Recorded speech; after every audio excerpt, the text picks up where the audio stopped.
Hello and welcome to the Stormwater Construction General Permit System how-to video.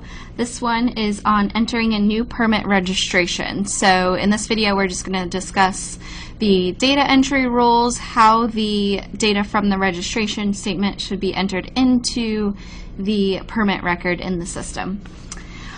So first, we already have a permit registration statement filled out and ready to go, just as an example to show you. So here's that. Again, we're using Fairfax County as our example.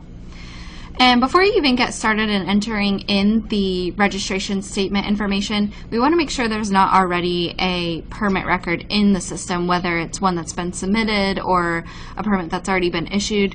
Just do a quick search, make sure it doesn't exist already. So we're going to go back to the registration statement, and you can use a number of options to search by from this registration statement. I'm going to use line 3, the name of the construction activity, Mudslide Mall. Since it's a pretty unique name, I think we might only have one mudslide mall going up in Fairfax. So just search mudslide. No results are found, so it appears that there's not already a record, and we can go ahead and go back to the home page and start the registration statement new. To do that, just hit permit registration right here.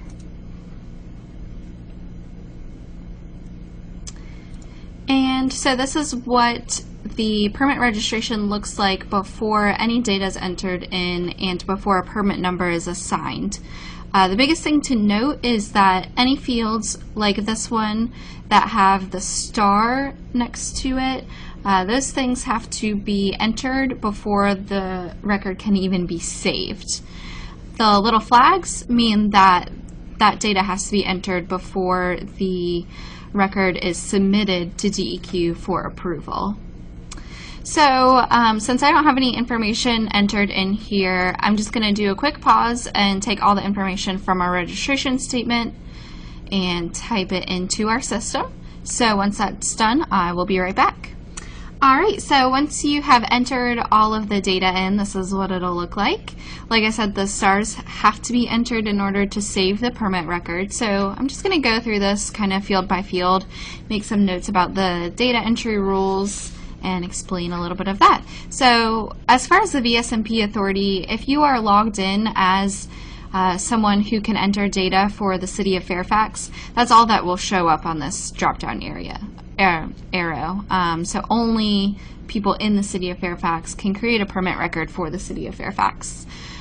This field right here, and as well as the comments field up at the top and the authority unique ID fields, they can both be used however you as a VSMP authority would like to use them throughout the process. So those are kind of free for you to use. However, at DEQ we put plan review numbers up here, so if you have a specific number assigned to the plans, then that's a good way to tie it in there. Moving on, down here, the construction activity location, again, you'll only be able to select Fairfax City as the City of Fairfax. Moving down to the construction activity operator field, again, you're just going to basically copy the information from the registration statement. A couple things to note is that we do have a manual, which I'll show you an example of right here. The Stormwater Construction General Permit Manual gives you kind of the rules. I'm not going to go through them in very much detail, but the general rules are to avoid punctuation and don't enter things in all caps, don't enter these weird like dollar signs or the pound sign or anything like that. And again, this is located on page 16 of the manual, and we're actually going to provide a link of this manual to the login page of the Construction General Permit System, so it'll be right there in case you need to reference it. So we're back on the permit record in the system and entering data. Again, avoid punctuation. So let's compare this to what they put on the registration statement. Here they put C. Lewis Construction and spelled out company. As a general rule of thumb, you want to take any opportunity to abbreviate things like company, or always use the U.S. Postal Service abbreviations for drive, for parkway, all of those things, which you can Google the different examples, and I believe they're also within this section of the manual. Another thing to point out here is that the contact first name and contact last name, it's a little misleading. You wouldn't want to put Carl Lewis as the contact in the system.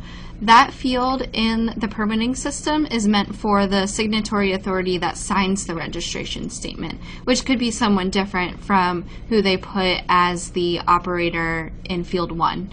So as you see, if you scroll down and see the bottom of this registration statement, Jane Lewis is the signatory authority, and she is going to be the person as a contact name in this field.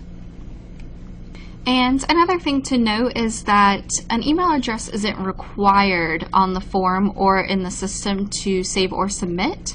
However, if an email address is provided and they select yes, we would like to receive communications via email, then all correspondence will be done via email.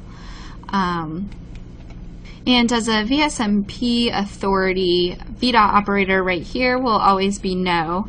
And the answer to that is because a VDOT project would be a state project, and that would go to DEQ for permitting.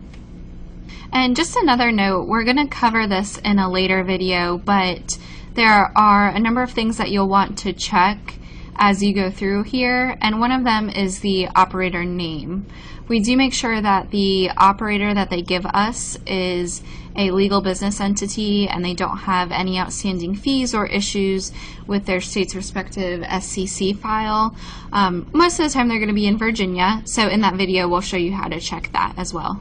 Down here again, we're in the construction activity area, and it's pretty straightforward. It lines up pretty closely with the fields on the registration statement, so we just entered that straight in.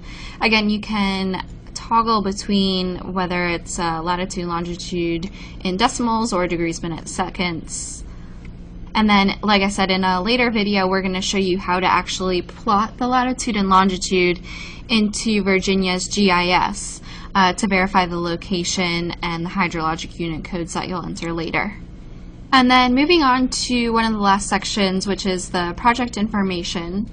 All projects that go to a VSMP local authority are either going to be private or public. If not, if it's a state or federal project, it will go to DEQ for permitting and for plan review. Another great place to put some details is the nature of construction activity. A lot of times we'll get registration statements with very similar project names, and this kind of helps you set them apart from each other, like if there's a phase 1, phase 2 of a project, or if you have a subdivision and you want to differentiate each plot or section of that. And then the rest of the information here is straight off the registration statement. One thing I like to note is the total area of development and the area to be disturbed. As you can see, if you've ever entered or tried to enter a total area of development that's smaller than the estimated area to be disturbed, it rejects the file from saving, and that is due to the definitions that are on the instruction sheet of the registration statement. I'm not going to go over those in detail, but just check that for understanding if you're having any trouble with it. And another little quirk of the system is that in order to change these numbers, if you're just editing data and saving it, it doesn't actually let you highlight and replace. See, I'm typing and it's not changing. You just have to backspace it and enter it in. A little bit more time consuming, but. And then moving on to the last section, we have the application received date entered in this format, and you can always click the calendar arrow and scroll through there, or just enter it. And if you want to enter that. And if you guys stamp your incoming documents, just make sure it's the stamp date and it matches up there. And another thing to note is that ideally this application received date is the first time you receive any kind of submittal for the application. So if they have to fix something on the registration statement or change something and they submit it afterwards and you go back in and edit and save the data, you still want to have that application received date the first day that you see anything come through from them. And then the other two dates over here on the right, the application complete date, if it takes multiple days for them to get everything complete and submitted, use that field for the day that it's actually complete. If you do have to have some kind of correspondence with the applicant as to what's missing, you can always use this field as well to kind of have a record of when you sent them information on what they are missing. And then if it is incomplete and you enter a date in there, you can always use the event comments down here to just describe what was incomplete, how you contacted them, whether it was an email or calling or anything like that. Those fields are kind of yours to use. And then the last two fields are the linear project and technical criteria. So after the plan review process, you'll want to determine whether this was previously permitted, grandfathered, or under 2B criteria. And then as well as whether or not it's a linear project, simple yes or no. And then the rest of these fields down at the bottom, DEQ will enter after you've submitted the permit record to DEQ. So you don't have to worry about anything down there. So once you do one quick look back through the data that you've entered, you can scroll down all the way to the bottom and hit save. And after you hit save, sometimes it'll take a little while, so I'll just talk through this. Once you hit save, the permit record is created, and it'll say save successful, or it'll come up with a little red error message telling you what wasn't right or what data it didn't like. And then now it has been assigned a permit number starting with a VAR 10. So that's where you find the permit number. This doesn't mean a permit has been issued, this is just the record number. Once again, the access level that can actually enter data and save it would be the preparer, or any access level higher than the preparer.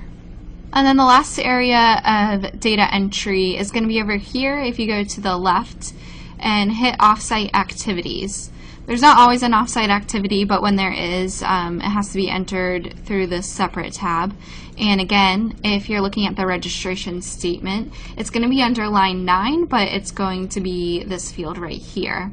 So you'll also have to enter a latitude and longitude for it, and you can go back and, once you hit add, see what fields are required. So really all you need is the name, whether it's like a borrow pit or a disposal area, the latitude and longitude, as well as the location, which I believe that fills in automatically depending on the VSMP authority that's entering the data. That would be, of course, with the exception of if you, say, had a project going on, but an offsite support activity is in another county, then you would select the county that the offsite support activity is located in.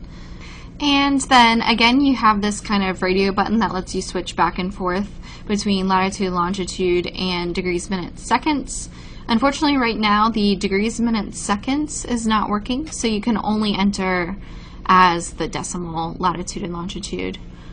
Alright, so once you have entered and saved that data, I'm not actually going to enter it, but you will go to the HUC tab, and that's where you enter the hydrologic unit code and receiving streams, and that, I believe, is, yes, line 6 on the registration statement. That we're going to show you in a different video, like I said, that involves our GIS, and it's a little bit more involved, so we're going to do that in a separate video.